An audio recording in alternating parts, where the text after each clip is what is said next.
where you're getting us. Give us a rating out of 10 for Nathan Collins' goal last night. I think that's probably the only place to start. Or maybe even more to the point, give us a price tag for Nathan Collins this morning. Colm, Boohig, Johnny Ward, you're very welcome. Good morning. Johnny, morning, lads. What did you make of that last night? I was just saying to the lads there, like, will Nathan Collins ever not start a game for Ireland again? Until such time as he's like 50 and can't run. I mean, what a performance. Like, I honestly, like, you're thinking of the future here in terms of, and it wasn't even the goal really, to be honest. It was like the goal has been described as one of the best goals Ireland has ever scored, right? Which maybe it was, and like outside the foot finish. I think he got a bit of luck. He turned left and the ball kind of deflected into his way, and he then his only option really was to do the outside the foot, and he's a good enough footballer to do that. And I thought his interview in RT afterwards was really endearing, where he's just like, I like to enjoy myself on the football pitch. Yeah, I like that. Yeah, Tony O'Donoghue tried to get him to describe the goal multiple times. 3 times in a row. And I think the one thing we can say about the goal is that it was certainly instinctive, because Nathan Collins didn't really know what the hell happened until he watched the whole thing back. Yeah, I got that's a that, good thing. I got that impression, and I don't know though, his control on the ball, and I think his sheer physicality as well. I think, like, he won so many headers. I mean, a lot of echoes of Paul McGrath, but his composure on the ball, and I don't know if it's a physical thing with him, where he's just able to sort of dominate players, even Yarmolenko at times. So that was Nathan Collins. I mean, it was a great night in many ways, I think, or certainly a very good night. But Nathan Collins, I mean, and you're thinking of, like, all of the young players that were playing and were not playing last night. I mean, and all of the under-21 players who didn't play for the under-21s, who nearly topped their group. And all this noise about the management, like, over the last week is just, like, so tiresome. And I know we've a show to fill, and we're going to probably talk about it as well. But, like, come on, look at the positives here and look at the bigger picture. I don't think it's hard to look for the positives this morning, Colm. No, not at all. What a difference a week makes. 7 days is a long time in politics. Like, I was saying there beforehand, if the results were reversed, so had we won the first 2 games of this 4-game period and lost the second 2, then the narrative this morning would be like, it's not good enough, it's not consistent enough. But now the mood is so much better, and I was reading the comments online, like, fascinated by the comments overnight to see what the general reaction to it was. And I would say it's about 75% positivity. I think there are a lot of people who've made up their mind about Stephen Kenny, and a few people, state their case and make their arguments about why they don't believe in the Kenny regime. But the positivity is undeniable since that Scotland game. Like, the performance in Dublin was absolutely brilliant. I was at that match. It was like as if the previous 2 games never happened. And last night I was just so impressed, and it was our own Nathan tweeted, and I think he summed it up very well when he said, for the first time in a long time in an Ireland game, we're not talking about an existential crisis, we're just talking about a very good display against an impressive international side, and we fit into that category last night. I think we don't want to talk about an existential crisis, but the fact of the matter is that an existential crisis conversation was happening 5 days ago, and I think you're bang on that. Like, if these 2 results were the other way around, the lingering feeling would have been the crisis talk or whatever, and that's just totally ridiculous. It's totally ridiculous. The results could have been exactly the same, the performances could have been exactly the same, but the mood music would have changed. Like, there was talk, there was reports last Friday that if Ireland's results didn't improve, Stephen Kenny's reign, and I quote, would have come to a juddering halt. Yeah, Ireland could have lost that game last night had that left winger just been a little bit more clinical. Yeah. Are we all of a sudden saying that this path is the wrong one? And well, that it would have been seen as unlucky had we lost last night, wouldn't it? Surely. It would have been, but it's about moments as well. Like, I slightly disagree. I don't think we were brilliant against Scotland. I thought Scotland were very poor. I thought we were better in the first half last night than against Scotland. That was very good. We needed to be better. But Scotland were poor, but against Scotland, like, some of our passing, other better teams would have just scored against us. But against Ukraine at home, we should have gotten a penalty at 0-0, and then that changes everything. Against Armenia, if we did score in the first half, I think we'll win that game comfortably. And then in the heat, we got frustrated, and that was a poor performance, in fairness. But I didn't think the Ukraine game, I agree with Kevin Doyle on RT last night, I didn't think the Ukraine performance was as bad as some people made it out, and a lot was said it was their second team, but it was still, you could tell they're a good side. Like, they're a good side, and we have so many players that were still sort of, even last night we've 2 wing backs, so clearly not wing backs at all, and both were caught out at times. McLean for the goal, and Brown in the first half on a couple of occasions. I mean, Hogan was absolutely being carried up front. Like, we'd basically 10 players and a player who was probably out of his depth. And you saw this at other times during the campaign. But then you're thinking of, like, imagine Obafemi on the pitch last night, what he could have done. And this he's only, as Dave Kelly said in the paper today, he's an overnight sensation after 4 years. But, like, Obafemi would have caused Ukraine lots of problems because they looked like they needed somebody to stretch them.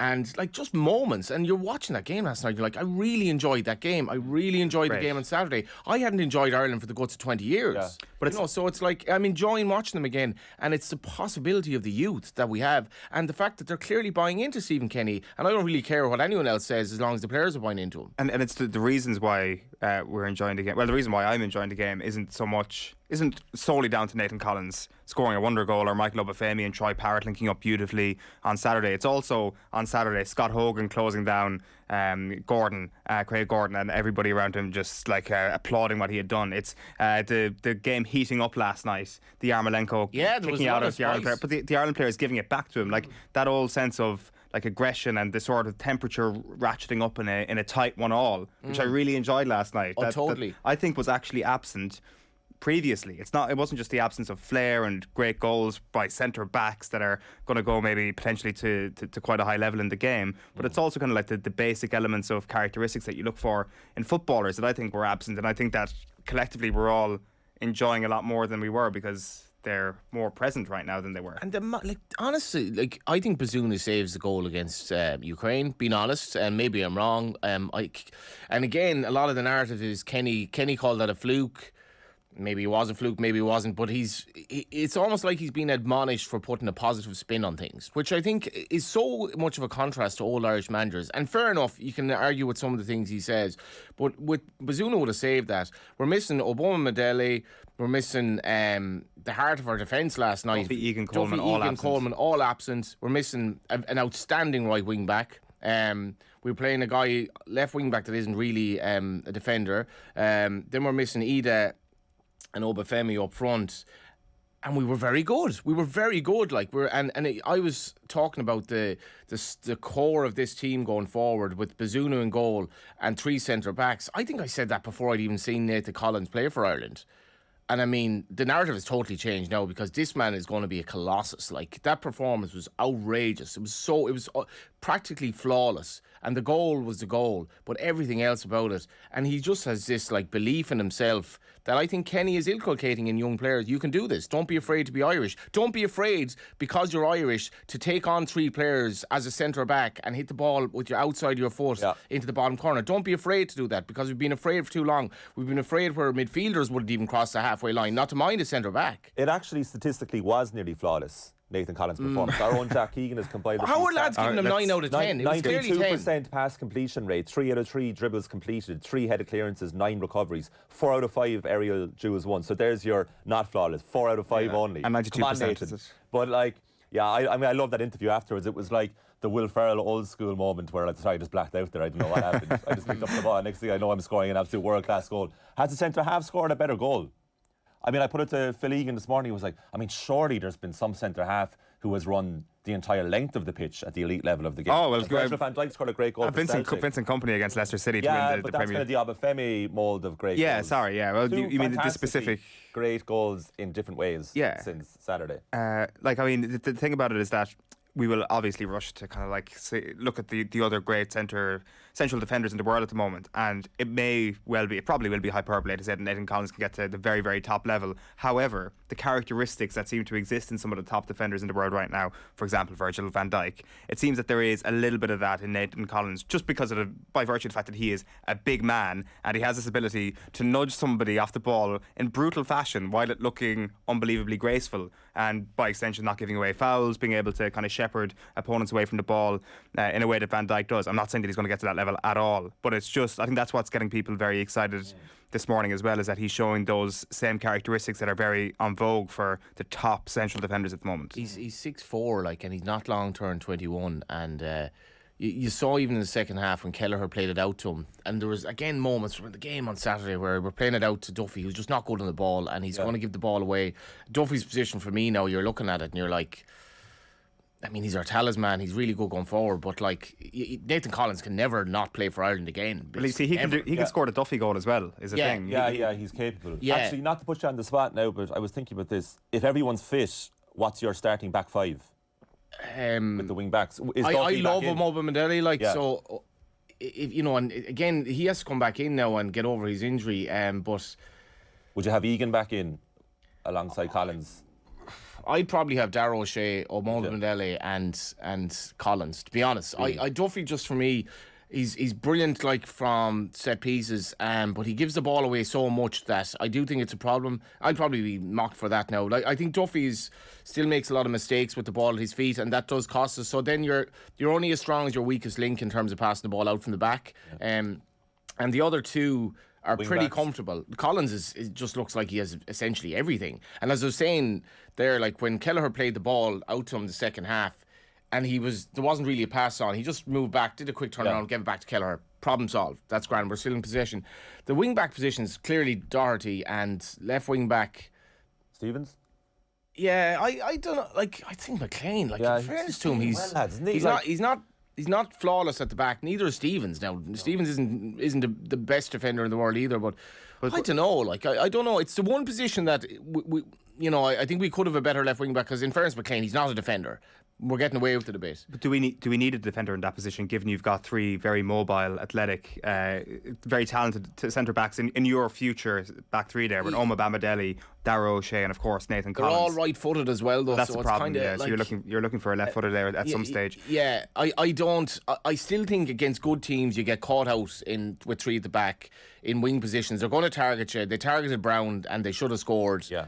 And they didn't really target McLean. McLean did quite a lot wrong about that goal. His positioning wasn't great, but Yarmolenko totally overplayed the ball. So, like, he gave us an out, and then McLean just wasn't able to defend as a defender should, and basically shepherd him to a position where you can argue then that the two centre backs Well, Collins was at fault. were a He little said bit asleep, himself, but you know. I mean, these things are happening so fast. I mean, what are you supposed to do? There were 3 over 2 yeah, in totally. any event. But the wing backs will, in good games, they will catch you out when you've basically wingers playing there, in my view. I think McLean anticipated cutting back on the left foot for Yarmolenko, just like McLean would do in that position himself. So he's probably thinking from the attacker's point of view. I thought he did quite well. But you do need a wing back who can defend in some way, because, as Johnny said, like, the right wing opposition will just destroy us. Like, you know, It was right wing opposition. We've had plenty of that in the Irish press in the last few days. There's been, like, obviously some suggestion that maybe we could potentially see like someone like Chidozie Ogbene played as a right wing back at some point in the future. It's the same problem. So much, many right options. Though. That's it, But obviously. you see, Ogbene, for example, playing right wing back in the Armenia game away might have made more sense. When you're playing a team that essentially are parking the bus to a large degree, you can obviously take more chances, but you know, I still think the Heat was underplayed in terms of the Armenia performance. I think it's very difficult for Irish players to play in Heat like that over 90 minutes, and they kind of flattened out in the second half. And then, I mean, I'm sorry, but Callum Robinson, who again isn't really up to this level in my view, like, we should have a penalty in the first half. And I mean, it's a lot of whataboutery here, but, like, let's not overreact to everything. And I don't think we were amazing in either of the last 2 games. I don't think we were amazing, but it's been a very positive window, I think, all in all, in terms of the future. Like, let's look at the future here, and let's look at Kenny trying to bring a massive sea change in the way we approach football as a nation, genuinely as a nation. And even the Irish under-21s, Crawford, like, said before the 21s game, yes, we believe we can beat Italy. He said after the game, I would have bitten your hand off for second place before the group started. So he's not getting called out for changing the narrative. Like, so let's laud positivity. Yeah, like, I do think, like, the one metric, and it's an intangible that you have to look at, is, are Ireland making progress? And maybe a secondary point is, how quick is that progress happening? Is it happening quick enough? And I think, especially given the age of some of the players who have started to shine recently for Ireland, you'd have to say that progress is happening. Like, just a couple of comments coming in, like, just like your point on the heat. Shifty lad says, morning lads, in Armenia the temperature was very high and having to play in that would have been very tough. I think our passing is getting better and not side to side for the sake of it. I think that's spot on. And then and some longer balls as well, which are totally warranted if you've any pace up top, because we need to mix it up a bit, and we are mixing it up. And Kelleher is, like, unafraid to do that as well. It's not just constantly out to the centre back. Sorry, if you have Duffy in your team, it just creates wobbles, because you can't trust him on the ball. It's simple as that. And we saw, like, he was very, very poor Saturday. Well, I'd be very interested to see what happens when, Stephen Kenny does have a full deck to I play mean, for from. the back three is fascinating. Yeah. Now, like really, truly, it is. But would you not? Would you dismiss the notion that Duffy is too much of an attacking threat at set pieces? Yeah, it's and he's a brilliant leader as well, and I think everyone loves him. Like, it's just he's not Nathan Collins, and he never will be. I mean, Nathan Collins is going to be one of the best Irish players of all time. Would you have raised him that high even before yesterday? You're going to that level? He's going to become one of the best you Irish can't players of at all that time. age with that experience. Would you have can't thought that- produce forms like that? Forget about the goal. He was flawless. Like 24 hours ago, if we had asked you that, would you have said the same about Collins? I actually haven't seen enough of him, and even in this window, like. I watched one of the games in the Blasket Islands. Like, I'd love to have been at the games. I couldn't. I was away on holidays. So, but last night, sorry, like, and I mean, you can't. He was in Cork. All right. You can't. What's that? He was in Cork. I was in Cork Holidays, as well. Yeah. But you can't produce forms like that. Like, this is a good Ukrainian team. And he was just immense. He was 10 out of 10. Well, sorry, he was 9.2 out of 10 on passing accuracy. Let's not. Yeah. let's Point to get Jack Egan was very harsh. let's get our Yeah, very- Jack. yeah. Let's put it to the listeners, like, and viewers. Like, is Nathan Collins going to be one of the great Irish greats? Absolutely. I mean, look, Well, we're getting carried away now. This kind of reminds me of Aaron like, Connolly talks. Remember Aaron Connolly after the Spurs performance for Brighton in 2019? Yeah, And like, everyone was saying, we found our Robbie Keane. I do think it's possible to absolutely compare some of his attributes with some of the greats in the game. Obviously, the future is impossible to predict, but I applaud your like. We will absolutely clip this if he does go to the top of the game. You know. Yeah, but you'd clip it if he Clip it doesn't anyway, as well, because you know what I mean. Like, I mean, injuries can derail players, and so much can go wrong. And like we've seen, you know, Paul McGrath like was a great player with horrible knees. Like, so we hope that you know, but I can't see like that performance for me is it's one of these seminal moments in your sporting life where you're watching something and you're like, Jesus, did that just happen? To be fair, you're not on your own there. Like, I mean, just like Irish Times is in front of me here. Gavin Cummins' opening paragraph is: "The future is now. Mark the date. June 14th, 2022. That's the night Nathan Collins entered the collective consciousness of Irish sport." So like, that is the general feeling around him. Yeah. In Bad We Trust there in the comments on YouTube has said that David Luiz used to score like a collection of classics. Oh, yeah. That's a great point. Yeah. But to answer that, Philip Quinn has written that it is Nathan Collins' first ever goal for Ireland. So has there been a better debut goal at international No, level? geez, I'm really definitely. trying to find the moment as that nothing can touch this goal. Had Michael Obafemi scored before his screamer? Had he not? Well, okay, let's say, I'll tailor Not that. sure, maybe I'll he tailor has. that comment. The Not best for- ever first goal scored by a defender. at international The parameters are narrowing, and I can The filter search is. can assuredly say the answer to your question is no. No Irish defender has scored a better goal on their I'm sorry, no, the but first goal. you know the little flick at the end that when he skins the last defender, it almost felt like he meant it to hit his thigh or knee. Yeah, he definitely it looked so didn't. deliberate. I mean, Yeah. obviously didn't, but it Yeah. looked so deliberate. But the finish, when he saw from behind the goal on the replay, I mean, the curl on it was just so beautiful. But before that, if memory serves me well, he was involved in a very good bit of play. And I can't remember what it was, but he then wins the ball so high up the pitch, so his endorphins are high at the moment. He's full Yeah. of confidence, and then I think if you play sport and everything's kind of going well for you in a game, and then you do like a move like that, and you kind of fluke a position somewhat where you're in a one-on-one. You're so high, I think, confidence-wise at that stage where you can do the outside the foot. And by the way, the outside the foot was basically the only logical option available to him at that time because it was the clear shot at goal. But we just don't see that from centre-backs. And he made it look so easy. I'm just like, wow, I mean, have you been doing this all your career in training or what? Or is this just a once-in-a-lifetime event? But it wasn't the goal for me. It was everything else, really. Like, if the goal never happened, I'd be raving about Collins. And I think that's almost more interesting. I think the goal is all Nathan Collins. Don't get me wrong here, but I'm not sure the goal happens unless we're playing three at the back. Because with absolutely that, not. he can just take Absolutely that not. risk. He can pop into midfield. He can take the gamble. It looks like he could see what was going to happen before it happened, and that's I think is potentially part of the reason why you're so excited. But he wouldn't be able to make the decision to act on what he predicted if there was only one centre back beside him. And he certainly wouldn't be able to do that if Stephen Kenny weren't manager, because there's no way you'd have a centre back that high up the pitch. Simple as and the three at the back. Kenny's spoken about the fluidity of different systems, and you get bogged down in 3-2-4-1-3 blah blah blah blah. But the fluidity of a three at the back is that you can do something like that. You can be a little bit aggressive, particularly if one of your three at the back can play football, and Nathan Collins clearly can, and Duffy probably can't very much. So it's going to be a big dilemma going forward. I would have been very interested to hear what the conversation would have been the morning after the Serbia game last year had Bamidele scored that screamer that was brilliant save by the Serbian keeper, wasn't it? And I think that we would have been very excited in a similar way. And you know what? Oh, he was What's wrong with outstanding that night as well. Like, Before I go to Nathan, I just wanted to ask you, it sounds like you weren't too unimpressed by the first Ukraine game in Dublin. Would that be fair? I didn't think we weren't great, but we hit the bar and we should have been 1-0 up from a penalty. So, like, I think a lot of the narrative was, oh, it was Ukraine's second team. Watch the game, though. They're a good side. Like, they're a good side. And a lot of our players are coming off long seasons. A lot of them, like, aren't necessarily even playing at club level. A lot of them are bit part players. We've square pins and round holes. I thought it was bad, but it was more so the fact that it followed the Armenia game, which I think there were extenuating circumstances. I think Scotland were terrible against us. Like but we still had to do it. I mean, like the goals, like the second goal particularly, the build-up play for that. Even the first quality goal. of three of our last four goals. Sorry, our last three goals. Yeah. Like, they're three of the best goals Ireland have probably scored in 20 years, basically. Like, let's be honest. So we're actually.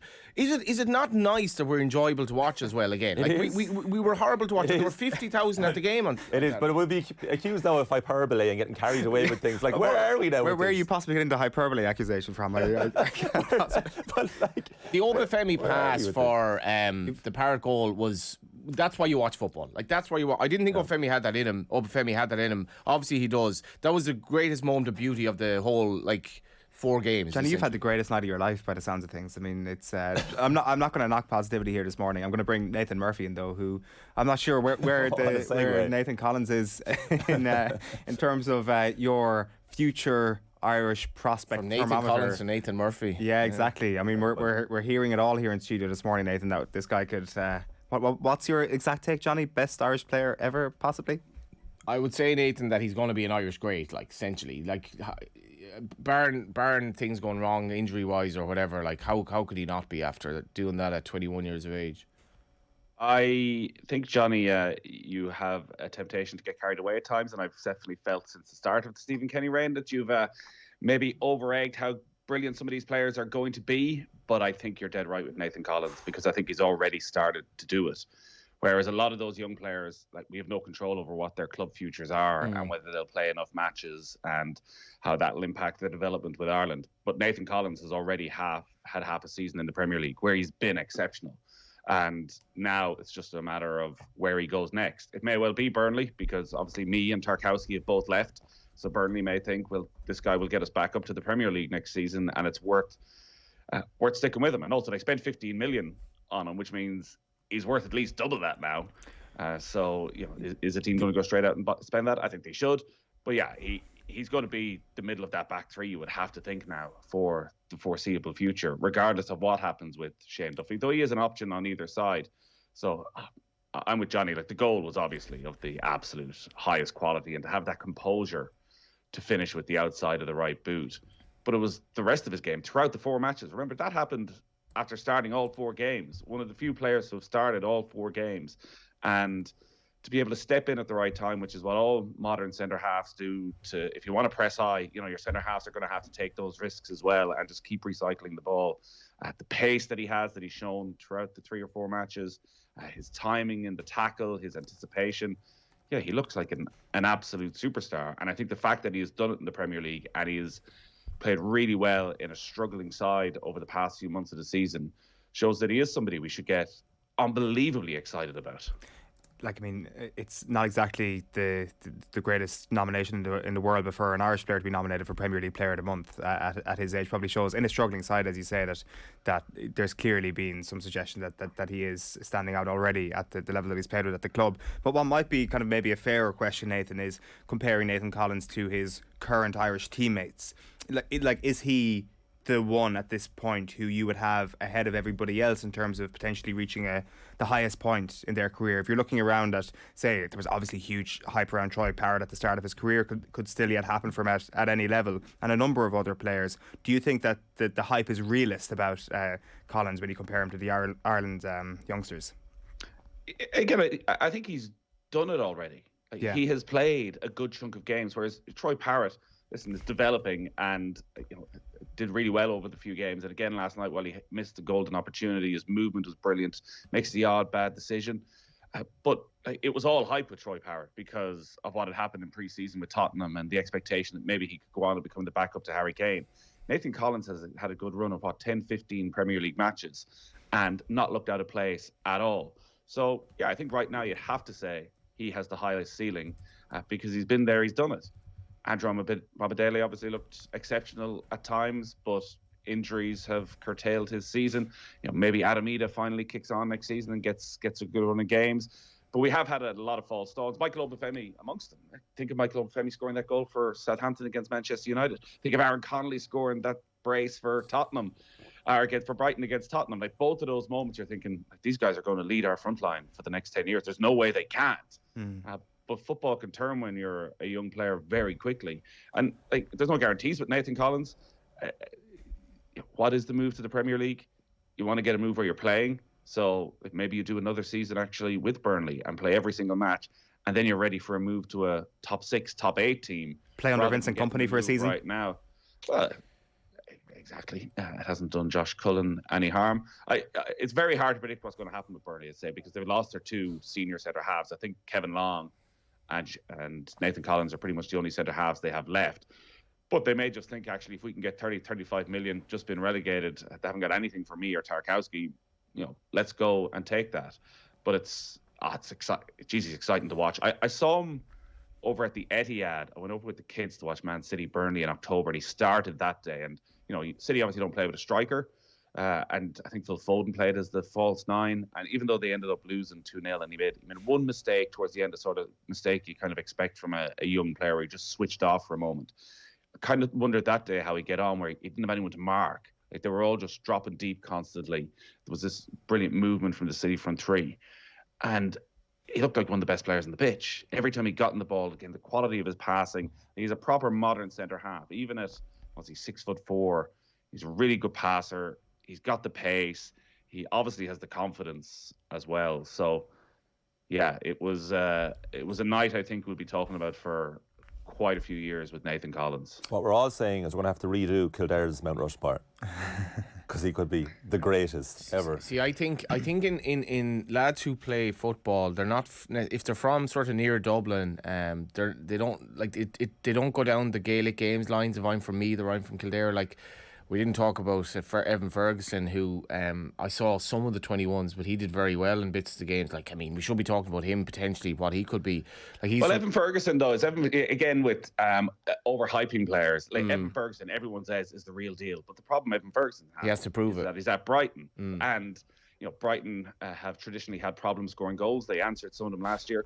But do they look to a teenager to solve them, or do they go and spend 25 million on a striker, and suddenly, from being one of the substitutes, you start missing out on a few squads, and you end up going another year without playing too much first-team football? Maybe they let him go on loan. Yeah, the potential is there with so many of these guys. Smallbone as well, Nathan. Is he's there. Yeah, Smallbone sitting on the bench in Southampton. He's Smallbone as well. I think if you take a slightly longer-term view on this, as opposed to, how do we do in the last 90 minutes, which everyone seems to be so obsessed about in this country. Taking a long-term view, we only need some of these players to really hit the heights, and we could be in a great place. Where we're watching an Ireland team where we're going to score goals here. We're going to be really exciting, and we're not going to be playing on the back foot. And as well as that, in fairness, Nathan, we finished the game quite strongly last night. Oh, that was one of the main takeaways, that Ireland were pushing and pushing. Yeah, they nearly got done on the counter-attack, and there'd be massive accusations of naivety if they had conceded late on. But Ireland was a better team in the last 15 minutes of that game.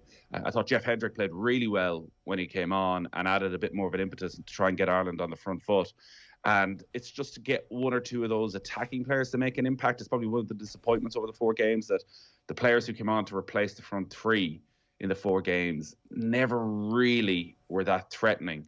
But this wasn't, there's ways of drawing a game. And listen, John Giles will be on tomorrow night, and I'm sure he'll say you take each game as its merits. And maybe actually last night, when you go 1-0 up, was a massive missed opportunity to win a huge game away from home by just one silly moment of switching off at the start of the second half. But I think we've all sat through dozens and dozens of Irish 1-1 draws away from home, and there's a way of drawing 1-1, and quite often it's we're smash and grab, hanging on for dear life at the end, and just thankful that we got out of Dodge with a point. Last night I think we can genuinely be disappointed that we didn't win that game, and with a lot of young players on the pitch and an awful lot of options right now, And, some good headaches for Stephen Kenny that he needs to start getting right now, these headaches, and get his selection right when they go to Scotland for the next game in September, that we're not going at the end, well, actually, should have been Michael Obafemi, should have been Chidozie Ogbene. And I'm not sure what they are, because right now I think trying to select what your first 11 is a difficult enough job. Very hard. Are you at least starting with Cullen, Malumbi and Knight at the moment? Like you complimented Jeff Hendrick just now. Yeah, I think, and again, I think it's about the way the Premier League season is starting. The league season is starting. The international window is late September, so there's actually going to be maybe 8, 9, 10 games for some of these players before the international window for them to get a bit of a run. And what Johnny was talking about there, and I do think most teams are in the same at the end of the season, where some players have played lots, some players haven't played very much at all, and suddenly you have to play 4 games in a row. Things will change quickly in terms of, does Jeff Hendrick actually get a run of games and come into it in flying form, and is Jason Malumbi going to be in the West Brom team? So Stephen Kenny will need to take account of that. But I think, right now, Kelleher probably keeps his place in goals. You're looking at a back 3, potentially, of Coleman, Collins, Egan. Doherty definitely comes in on the right. McLean on the left. As you said, the midfield 3 of Cullen, Malumbi, Knight. And then probably right now, it's hard to see how you don't go with a front 2 of Troy Parrott and Michael Obafemi. And it's Chidozie Ogbene, bizarrely, has probably been one of the big losers of this run of fixtures. A couple of things there. You're saying if Bazunu comes back, Kelleher will still start? I think Kelleher deserves to start, particularly after the performance last night. There was one moment, and they never showed it on the highlights, and a ball was played back to him early in the first half, and it was pinged through the air. And he just controls it with the underside of his foot. It goes under his foot. Remember that? That happened twice in the first 5 minutes. It was a test. I think Bazunu, though. I think Bazunu's definitely potentially in the same Nathan Collins completely overhyping mode on a Wednesday morning, Thursday morning. But Bazunu's a better keeper than Kelleher. On what? Why do you think I that? think Bazunu's going to be like, I'd like to hear it, though. Why do you think he's better? I think Kelleher should have saved the goal against Ukraine. To be honest, I think Bazunu just saves that. Bazunu's save in the Luxembourg game away, like Bazunu looks basically already almost going to be top class. I think he's a better keeper than Kelleher, and this is a great problem to have. Kelleher on the ball is so good, but I start Bazunu anyway.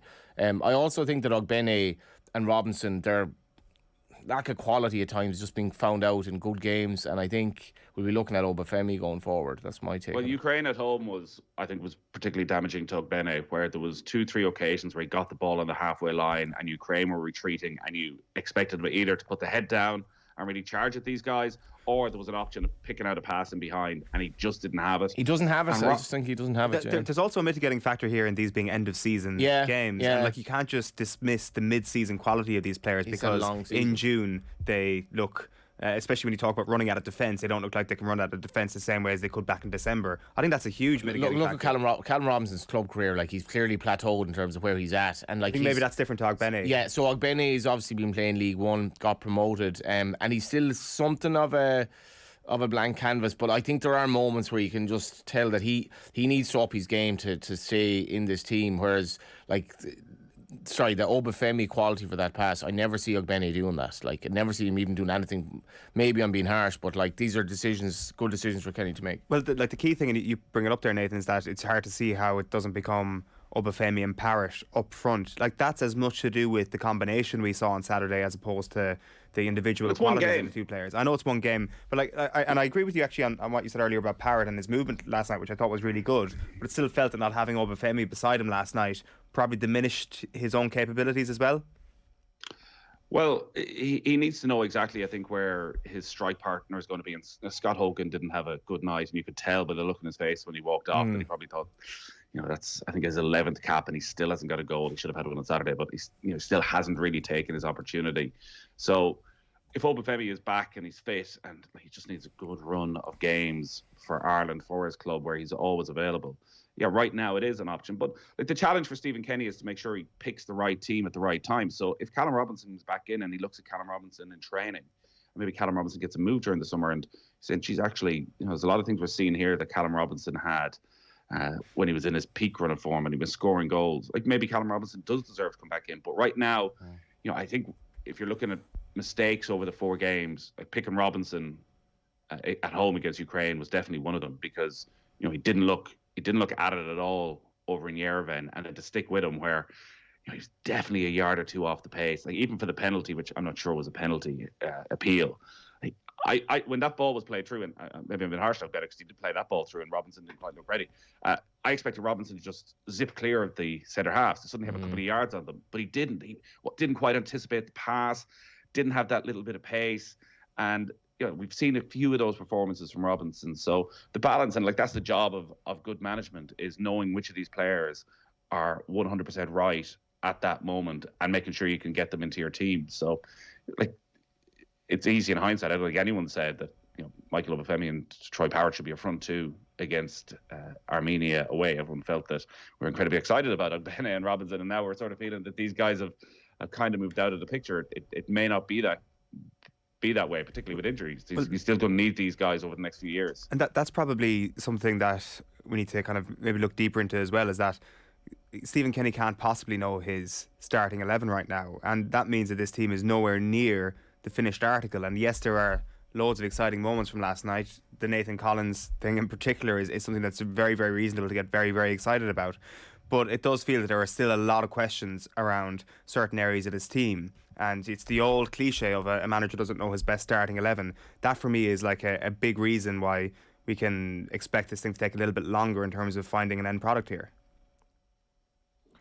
Yeah, but I think like the result against Armenia has put them on the back foot more than they would like after these 4 games. Yes, we're ending on a definite high and a real sense of positivity again, but they can't keep having these setbacks. They need to put together a run of results at the end of this Nations League, heading and start well in the European qualifiers, because international football is always small bursts. And I understand that people feel there's a massive overreaction one way or another, depending if we win or if we lose. But like, that's every team. Like, look at Scotland. Look at the fallout that was there for Scotland after Saturday, because they lost 1 match. They've lost 1 in 10 before that. Look at England right now after losing last night. Like, we don't see a lot of international football. So when they come in these bursts over a couple of weeks, it is bloody intense. And if things don't go well, there is going to be question marks around every part of it.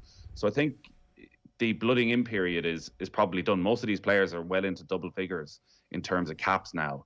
And you probably never settle on a definite starting 11 because of injuries, but I think we're getting to a stage where we need to start knowing. Like, I think we're at a stage where we need to know that it's Malumbi, Cullen, and Knight, and go with that for 3 or 4 games, unless Jeff Hendrick comes in and is in the form of his life and just has to get in that team. A lot of love for Cullen in the comments this morning, actually, because he's 60 so solid, games this season, I think. So yeah, that's what you need. You see, like the starting 11 that Nathan named there, his ideal one, is pretty good. Like, and you're leaving out the likes of Amabadele and Ida and Duffy, and the list could go on. Like, it's really only left wing back that we're kind of uncertain of at the moment. So it's great, but transfers play such a big part. Like, your call for Bazunu, I mean, that could really happen by October time when we play the autumn round of fixtures, because presumably Bazunu is going to be Southampton's first choice goalkeeper. Kelleher, not necessarily. Like, the Alex McCarthy is still at Southampton, and certainly right now the expectation is McCarthy will stay as number 1 at the start of next season. But maybe Bazunu is just so goddamn good in pre-season that they decide to give him a go. And I know a lot of people aren't fully convinced by Alex McCarthy, but again, he may not. And you're right, like, that's the big question about the goalkeeping position. Creeping Keller says he's going to have a conversation. I don't really get the sense from Creeping Keller he wants to leave Liverpool. It's a tough I think another year at Liverpool and see how it plays out. And then Mark Travers, if he's in goals every single week for Bournemouth, now it doesn't look as though he's going to go back to Travers. But if Bazunu doesn't play any football between now and then, I just think what Kelleher can do with the ball at his feet, being able to kick off both feet, I don't think it's that clear cut that Bazunu is ahead of Kelleher right now. No, it's a fair point that he's not necessarily going to definitely start for Southampton. That's fair. But if he does... if he breaks into team... Kelleher has a decision to make. But the thing is, seeing Kelleher in that penalty shootout against Chelsea in the League Cup final was so exciting. And I say that from a Manchester United fan, because you don't see Irish players play at the elite level of the game anymore. We're going back 10, 20 years. So it's brilliant to see a player like that. So he has a real conundrum, because he's a second choice keeper at one of the best clubs in the world, the best clubs we've seen the last decade, that team. And the manager, one of the greatest managers that we've seen in the modern era, loves him. So he has a serious decision to make. Yeah, so does Kenny. We mentioned just Jason Knight as well. Like, I know he kind of, he faded in the second half, but like you can just see moments from him where he's such a clever footballer. cut And above.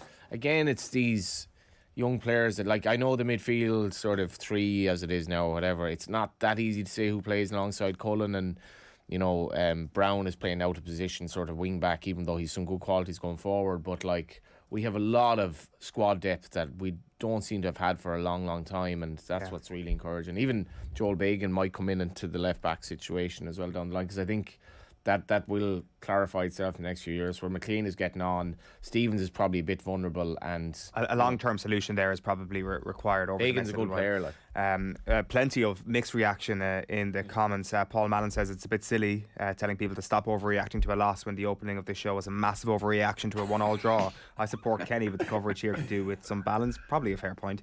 James McCullough says, hi Owen, last week I messaged OTB AM. I was still behind Kenny and that our boys would silence the doubters. I hope these last few performances have gone a long way to doing that.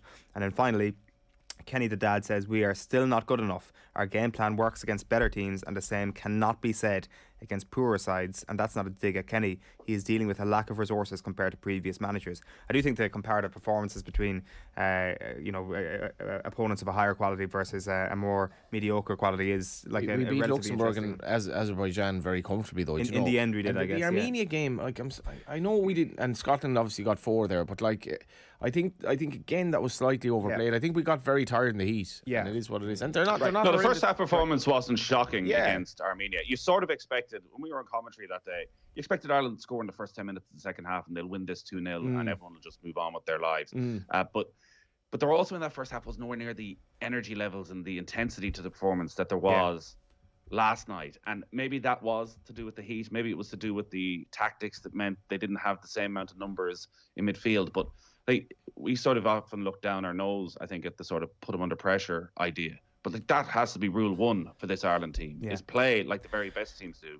Don't give the opposition time on the ball. And when you win it back, like that is the big difference here, is that when they win it back, they just keep hold of possession. And there's definitely last night, like the big difference between last night and Ukraine and the second half in Armenia is that you can say that is radically different to what Ireland were doing 3 years ago, 5 years ago, 10 years ago. Whereas I felt second half in Armenia and the home match against Ukraine, that could have been a Martin O'Neill team, a Mick McCarthy team, a Giovanni Trapattoni team. There was no real pattern to it. But the last 2 games were back to what we saw in the springtime and at the end of last year. Oh, and I thought that was a very balanced assessment of the whole thing. We just happened to have the best centre half in the world. Yeah, thank you. Best player who's ever played the game ever. We bring the cool-headed Nathan Murphy on to. Well, it's funny. I was. I mentioned I went to the Etihad, and after the match, I was there with the kids, and they obviously wanted to go and hang around afterwards and see could they meet Phil Foden or one of the Manchester City players to get a photo, and they have a little tunnel. A secret tunnel that the players can escape through. So we were just standing there. Next thing I noticed, a Burnley player come out. I was like, there's Nathan Collins. And you could tell the kids are a bit like, Burnley player. My brother was like, no, go over, get that photo with him. And I think it might well have been the first time Nathan Collins had ever been asked for a photograph by fans. And he was just the loveliest lad. He stood and he spoke with them for about 10 minutes. And now, last night, they were like, show me the photo. Sorry, what was the photo? Them taking a picture of you and Nathan Collins. Yeah. As I said, I'm just my biggest concern is first they had to deal with the emergence of Nathan Carter, and now Nathan Collins. I'm like, Nathan Murphy. Once a great name, and I've just been well reduced. It's your dad.